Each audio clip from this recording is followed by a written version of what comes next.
তোমাকে এখানে রাখা হয়েছে বাচ্চাদের বিনোদনের জন্য, ওদের কাঁদানোর জন্য নয়। এইটা সব থেকে বড় শয়তান কি করছে জানেন?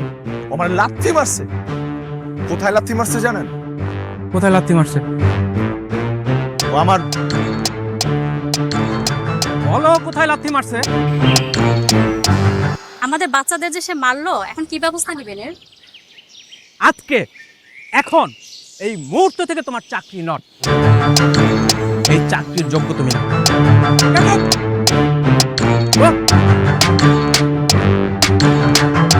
কোথায় লাথি মারছে এটাই বলতে পারো। আশ্চর্য বিষয়।